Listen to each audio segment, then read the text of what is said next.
Namaste, Shri Gurubhyo Namaha. It is my great honor to be before this venerable audience, this intellectual forum of the Northeast, which is the need of the times, Vivekananda Kendra, and our Honorable Minister, Mahanta Sharma. So, I have come here after 15 years.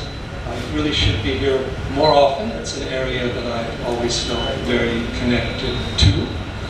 And as I've also said, as the Ishana, or Northeastern ruling direction, it is crucial for not only for the national security of India, but also for its culture, its spirituality, and the movement of the divine grace, the great power of yogis and rishis into this region. And I'm happy to say that I have been doing these type of programs for, I would say, more than 30 years, but that India is rising, India is waking up, India is reclaiming its destiny, its heritage, and India, Bharat, is not just simply a nation in the modern sense of the term. It is also a great culture, the greatest culture in the world, and a great civilization, a civilization going back more than 5,000 years, and a civilization that has impacted the entire Asian region and also the entire world. And the foundation of this culture tradition is the Hindu, the Sanatan Dharma, the Vedic teachings overall. And it is a living tradition based upon the parampara, which is not just simply maintaining a uniform belief system over time, but constantly in every generation renewing and transforming that. And as a different civilization, India, Bharat, has its own terminology, its own traditions, and has been highly misunderstood because it has been interpreted in terms of Western theology, Western politics, and other views, or from the Islamic world, Chinese world, wherever, that are not appropriate to this dharmic tradition. So it's necessary to reclaim the intellectual presentation and to reclaim the terminology. Veda, basis of this tradition, means wisdom, cognitive knowledge of the rishis, power of the mantra. It is not just simply a religious belief, not at all. It is an encompassing way of spiritual knowledge, we say Vedic knowledge systems, and it is something that embraces the entire universe, not just simply the earth, not just simply the whole of life. Foundation of Vedic knowledge is concept of Paramatma, Purusha, that there is one self in all beings, that there is one consciousness pervading the entire universe, and that there is one self in all beings. This is an insight that is really not found to any articulated extent elsewhere, and it is the basis of all the Vedic knowledge systems and the Vedic spirituality, which we also combine or express through yoga and the Vedanta. It is a heritage for all humanity, and it is a heritage that teaches us to understand and honor all creatures, all life, whole of existence as sacred. It is not a tradition that is limited to politics, to economics, or even to theology, but embraces every creature and is aware of the vast extent of the universe itself, and that the universe is a manifestation of consciousness, not just simply a material or even a religious phenomenon.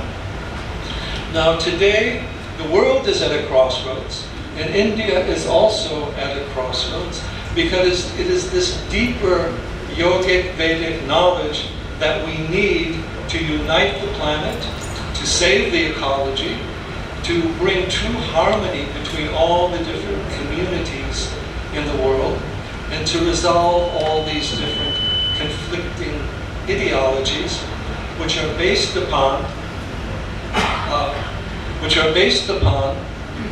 placing material interest over deeper spiritual and inner values. Now, in India today, we now have a revival of the culture and the civilization and greater values for it. But at the same time, there continues to be this assault, these cultural wars, as we say, these efforts to undermine validity of traditional celebrations like Diwali, or control of Hindu temples, or value of the rituals, or even respect for the gurus, respect for the deities, because there is a lack of understanding of the greater tradition and the deeper values involved. And that is why the intellectual forms are so very important, because there needs to be a new rethinking of all these concepts and a presentation of them in a language and understanding that can be made relevant to the world today.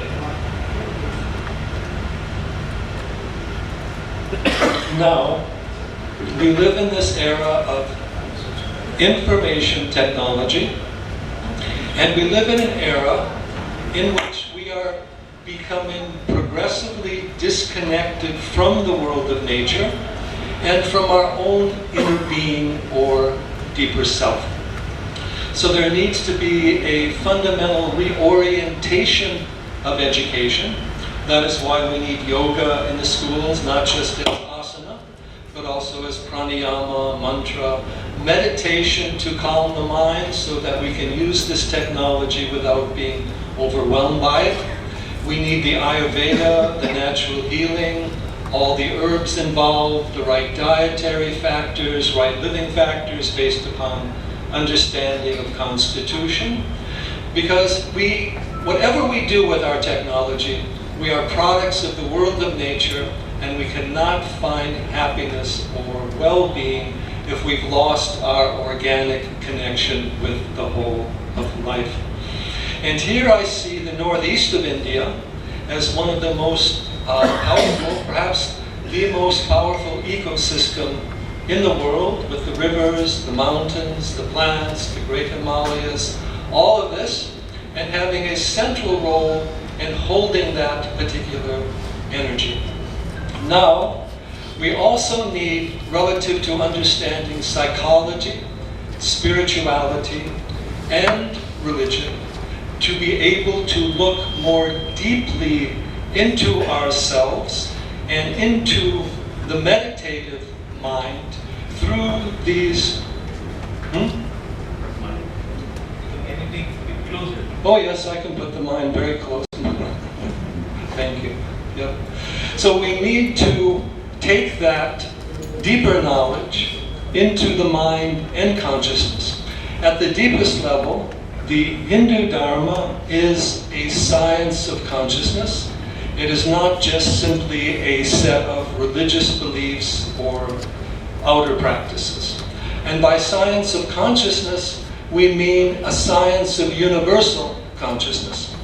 Because true consciousness is not simply a matter of a creaturely mind or human mind, and it's certainly not just a matter of technology, computers, social media. Consciousness pervades everything in the universe and all the forces of nature. But to understand that, we must understand the movements of the mind, be able to work with and go beyond the limitations of our human emotions, our human opinions, our mere political or ideological views, and get back to that essential oneness with existence over all. That is the foundation of the Vedic Dharma. Now, the Vedic Dharma presents itself through the language of mantra, starting with these very arcane, ancient mantras like Gayatri mantra, Triambaka mantra, all of that. Moving into the deeper teachings of Upanishads, Aham Brahmasmi, Tattvamasi, the mantra connection to the whole of existence. Moving into the yoga teachings, understanding the movements of the mind in order to transcend the mind, and moving into this entire Vedantic teaching of oneness. Recently we did a special program on oneness and Advaita Vedanta at the Chinmaya University outside of Kochi. At the same time, we need to develop a deeper discernment or viveka. And this is a very important point, that we need even more discernment or viveka relative to religion and spirituality than relative to the outer things of life. We cannot just simply say all religions are the same, all beliefs are the same, any more than we can say all legal systems are the same or all artworks are the same. There is a need to go to a deeper level of understanding. Now, the Sanatana Dharma, the Hindu Dharma, actually holds a greater variety of teachings spiritually, and even also in terms of art and science, than I would say all the other religions of the world put together. And it is something more than a religion. It's not just simply a way of life. It is a way of self-realization. It is a way of dharma for the unfoldment of all aspects of life. So it's also necessary to maintain the Hindu identity, the Hindu traditions, and the foundation of these traditions is also ritual. And there are some people who don't give importance to ritual, saying the most important thing is thoughts or ideas or the mind. But ritual is right action in harmony with life, with nature, with the seasons, and connecting ourselves to the greater universe. Along with the ritual is the importance of the temple or the mandir as the place where these higher spiritual yogic energies can be brought into the human world. We not only need to raise ourselves individually, we also need to raise our society as a whole with not only greater vibrations of peace, but with a deeper education and a deeper spiritual orientation to the meaning of life as a whole.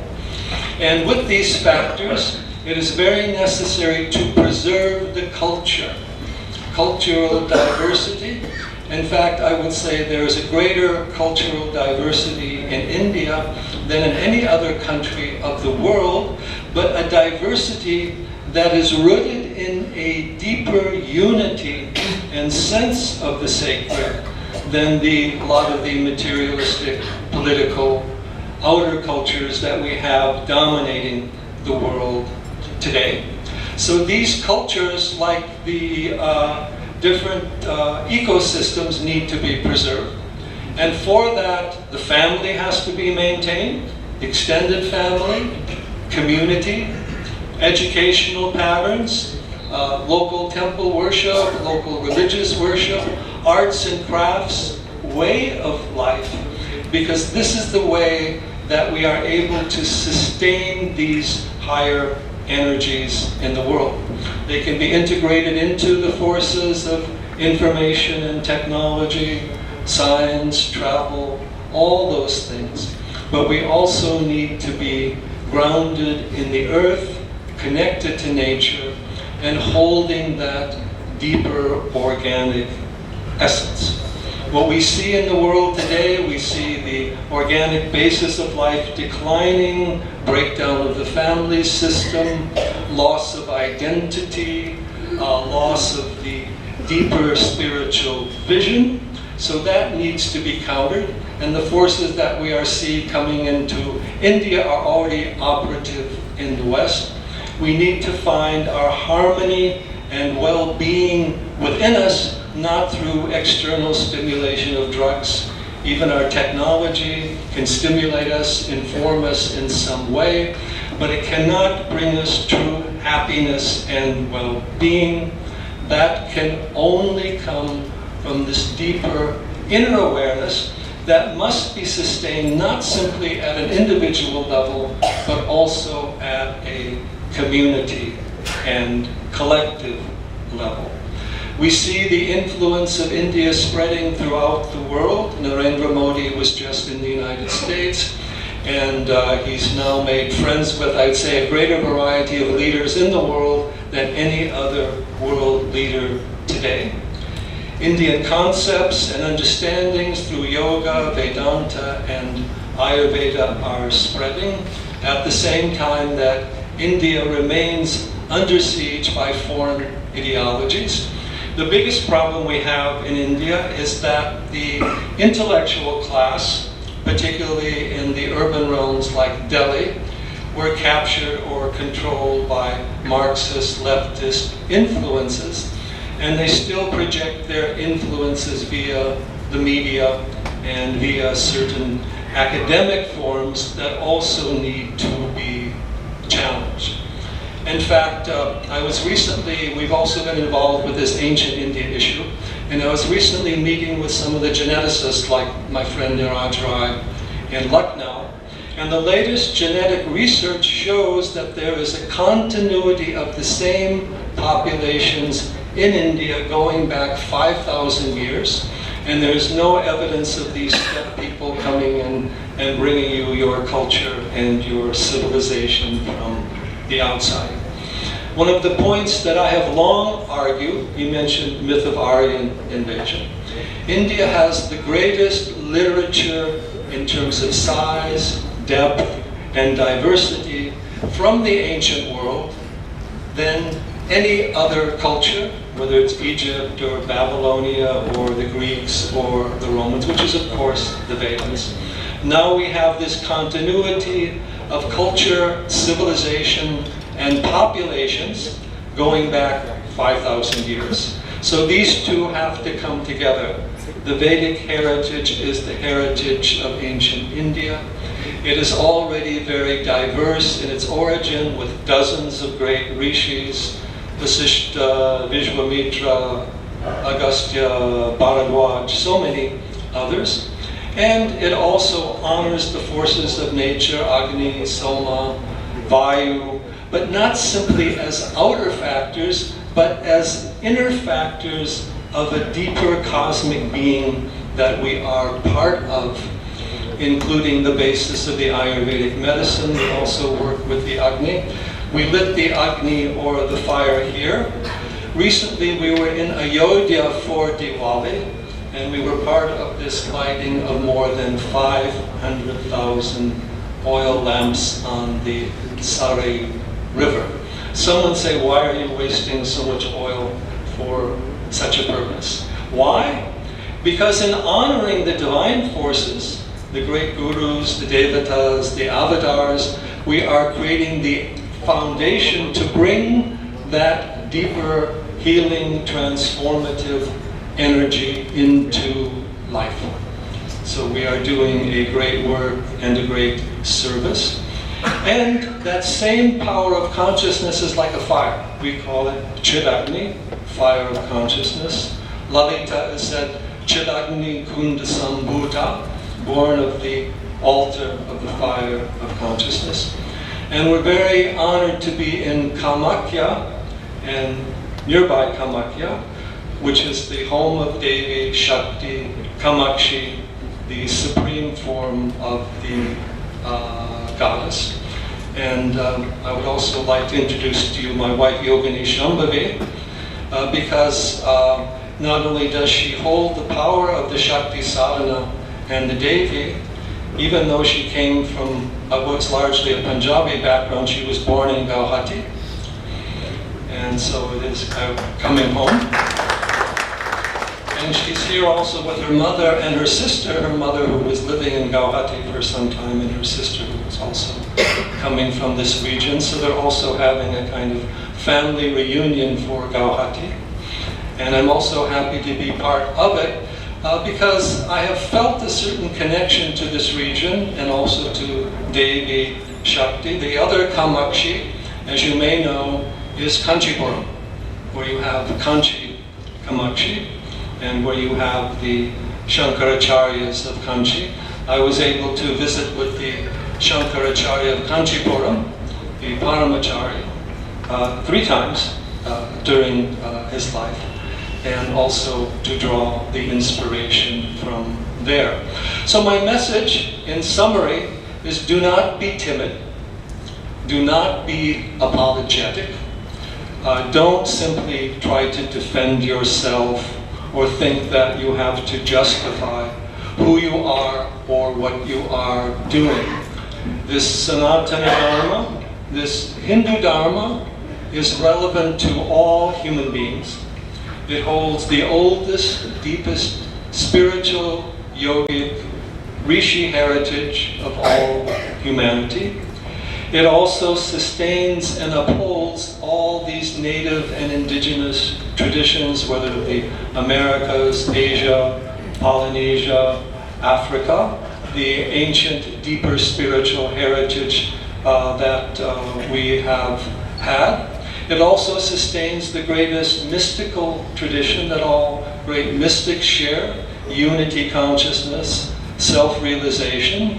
It's also, all these dharmic connections share this to some degree, in different ways, Buddhist, Jain, Sikh, it's all of the same basic heritage. And they hold, I would say, not only a science of consciousness, but an art of consciousness, and a way of self-realization that is the true goal of our species that we need to develop. So it's very important that there is this continued awakening of the Hindu Dharma, the Vedic knowledge systems, Bharat Mata here, to sustain India as a whole and to sustain the planet as a whole. You have a culture that has been suppressed for a long time, a culture that is also a gentle culture, not an aggressive culture, but is now a culture that needs to, it is finding its voice and needs to make its statement to the world, because we need that philosophical depth, psychological depth, cosmic insight, healing power, connection to nature that we have throughout the Hindu tradition, and that has also been very well preserved here in the Northeast. We also have the danger of the missionary influences going on that should not be underestimated. At the same time, it needs to be countered at the level of knowledge as well as at the level of organization, because we must preserve this tradition for the benefit of all. I remember going to a Kasi village more than 15 years ago and talking to the people, and they said I was the first white man they met who was not a Christian and was not a missionary. There was a huge church at the top of the town on a hill, and I says, oh, are there a lot of Christians here? And then they said, well, not so many, but they had the most money, so they're able to build the biggest building and put it there. And I should also say to you that the type of Christianity they're bringing into India and the Northeast is a much more aggressive Christianity that than you find in the West, and even more intolerant, we could say. I know it's also getting funding from the West, but in America, the people are moving away from those type of traditions. Studies have shown more than a quarter of Americans believe in rebirth. The term karma is common. Millions of people practice yoga, and meditation is also well known and studied in various contexts. So also understand what is going on in the rest of the world. So I've seen that this intellectual forum has done tremendous work, publications. It is my prayer and wish that it expands and grows and becomes an even greater voice. Vivekananda Kendra has done so much work. Our long-term colleague and friend, Sri Ram Madhav, has also, with the India Foundation, done tremendous work in this region. Some 20 years ago, Ram Madhav arranged for me in Hyderabad a debate with the Archbishop Arulappa the senior most Catholic monk in India on the issue of conversions. And at the end of it, all the questions were directed towards him. I won't tell you why. But he had to finally say, yes, that we have to honor the divine in all forms, and that conversion is not something that we should be proud of. It is not endorsed by the Catholic Church for that. But we must, at the same time, be aware of these negative influences, challenge them with discernment, organize, and also provide the proper communication, association, and resources for all, maintain friendliness and openness and respect, but at the same time, don't have any illusions. There are many powers, China, America, that would like to have inroads into the Northeast for various reasons, strategic importance and so forth. The Northeast is very powerful, and it is my hope and sincere aspiration that this Shakti power and this greater sadhana power and natural power of the Northeast continues to rise and expand and grow, and Guahati and Kamakhya is its home, its foundation, and its origin. Shri Guru Dev.